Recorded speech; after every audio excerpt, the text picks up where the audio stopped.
বন্ধুরা, এই ছোট বাচ্চাটি ভাইরাল হয়ে যায় কারণ এত ছোট বাচ্চা আপনি আপনার জীবনে দেখেননি। এই মহিলাটি ম্যাচের বক্সের সমান ছোট একটি বাচ্চার জন্ম দিয়েছিল। বাচ্চাটি এতই ছোট ছিল যে মহিলাটি বাচ্চা জন্মের সময় তাকে দেখতেই পায়নি। বাচ্চার বাবা বাচ্চাটিকে মৃত ভেবে কবর দিতে যায়, কিন্তু হঠাৎই সে কান্নার শব্দ শুনতে পায়। সে তোয়ালা সরিয়ে দেখে সেখানে ছোট একটি বাচ্চা রয়েছে। লোকটি তখন বাচ্চাকে তার মায়ের কাছে নিয়ে যায়, কিন্তু মা তাকে অস্বীকার করে এবং সেই বাচ্চাটিকে ফেলে দিতে বলে।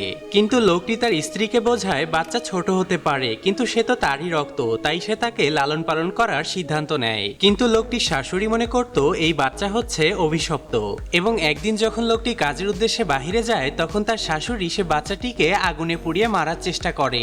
কিন্তু তখনই সেখানে একজন পরী এসে উপস্থিত হয় এবং বাচ্চাটি মহিলার হাত থেকে পড়ে যায়। বন্ধুরা, বাচ্চাটি কি এখন বাঁচতে পারবে? এটা জানতে হলে প্লিজ আমাদের চ্যানেলটিকে সাবস্ক্রাইব করে কমেন্টে পার্ট 2 লিখে যাবেন।